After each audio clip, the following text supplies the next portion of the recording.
This video segment continues our examination of greenhouse gas emissions from electric power plants. It focuses on solar, geothermal, and tidal power plants. Its major points are: number 1, photovoltaic and solar thermal electricity generation are advancing in efficiency, but are still more expensive than most other types. Number 2, in the right location, a geothermal plant costs less than other types and produces clean energy continuously. Number 3, tidal and wave power are the least common forms of renewable energy and are not yet cost competitive. Conversion of electromagnetic radiation from the sun into other forms of energy drives most processes on Earth. Plants generate chemical energy from sunlight during photosynthesis. The maximum efficiency of this process in terms of the energy recoverable from sugars versus the energy in the incident sunlight is about 2% for sugarcane growing in the tropics. Solar energy is also responsible for air movements that produce wind power and for the evaporation of water from Earth's surface and its subsequent precipitation that are the basis of hydroelectric power. Solar power as a renewable energy source, however, usually refers to the conversion of electromagnetic radiation into electricity through the photovoltaic effect or high-temperature solar thermal collectors. Currently, less than 0.1% of the world's energy derives from solar power. Use of this energy source, however, is expanding rapidly, and by the middle of the century, solar power should meet nearly 1% of human requirements. Solar power has the advantage that the times and places with the highest peak electricity demands have the highest incident solar radiation. Disadvantages are that solar power is not available at night, is limited during cloudy weather conditions, and thus requires energy storage or a complementary power system. The photovoltaic effect occurs in semiconductors such as silicon or germanium. Semiconductors, as their name implies, are materials through which charged particles move slower than through conductors such as metals, but faster than through insulators such as plastics. Infusing small amounts of specific impurities into the crystals of semiconductors enhances their ability to move charges.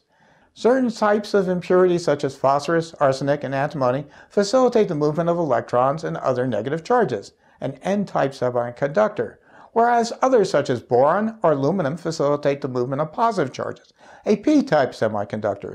Layering N-type and P-type semiconductors upon one another forms a depletion region. When sunlight strikes a depletion region, electrons in the region become excited and may migrate into the N-type layer, while an equal numbers of positive charges migrate into the P-type layer. This establishes an electrical potential that can do work as illuminating a light bulb. Electrodes on the surface of the N-type and P-type layers collect the negative and positive charges for current to flow in an external circuit. The efficiency with which photovoltaic cells convert solar electromagnetic energy into electricity has doubled over the last 30 years and now can exceed 40% under ideal conditions.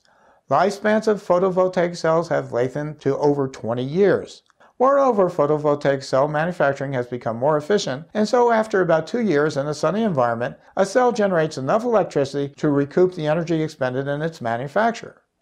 Installation costs for photovoltaic cells have declined, but they are still higher than for most other forms of electricity. Operating costs for photovoltaic cells, however, are as low as any energy source, and the reliability of photovoltaic cells is unmatched under conditions as extreme as outer space. The photovoltaic cells can even be incorporated into buildings or airplanes. Solar thermoelectric power plants use mirrors or lenses to concentrate sunlight and heat a fluid to high temperatures. A heat engine converts the temperature differences between this hot fluid and the surrounding air into mechanical motion to spin an electric generator. Pilot plants based on several different types of solar thermal collectors are in operation.